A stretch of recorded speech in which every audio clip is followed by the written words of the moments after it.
All right, you guys, we're talking about research and theories and family studies, and I wanted to share this with you. I think you're going to find it really interesting. Think about it in terms of your own parents and the type of parenting style they may have.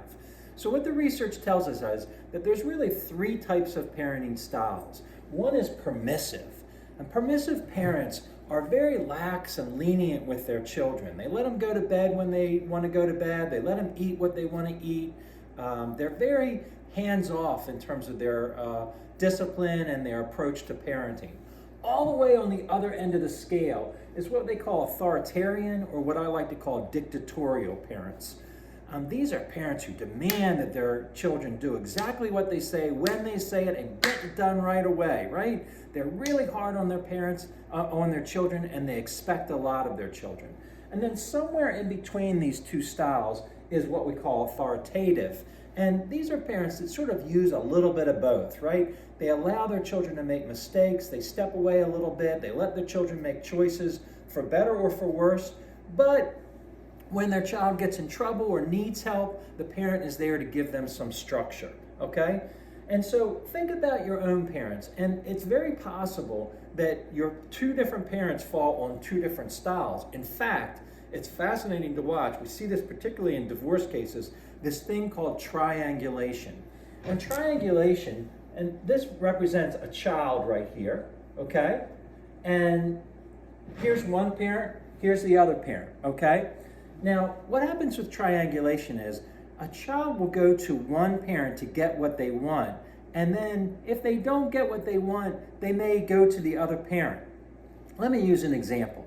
Little Johnny comes home from school, and he wants to go play with his neighbor Bill.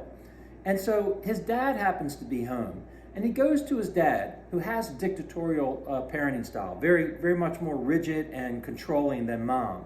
And he says, Daddy, I want to go over to Billy's house. Can I do it? Can I do it? Can I do it? And Daddy says, well, have you done your homework? Oh, boy, Johnny's upset. Well, you do your homework, and when you're done your homework, we'll then talk about whether you can go to Billy's house. So that's an interaction that happened between the child and dad. Then, Johnny's no dummy. He waits for mom to get home. And mommy gets home, and he goes over to mom where dad's not around. He says, Mommy, can I go over to Billy's house?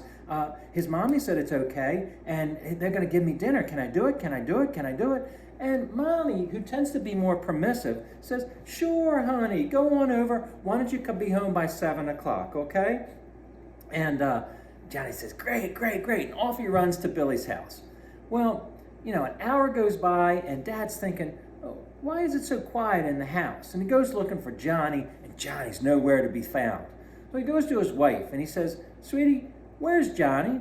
And the wife responds, oh, I told him he could go over to Billy's house.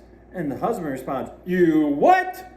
And then they get into a fight, right? So what has happened? Johnny has triangulated, not intentionally, right? It's just what all kids do, and got what he wanted from mommy and made daddy upset. And so this creates a lot of friction between mommy and daddy.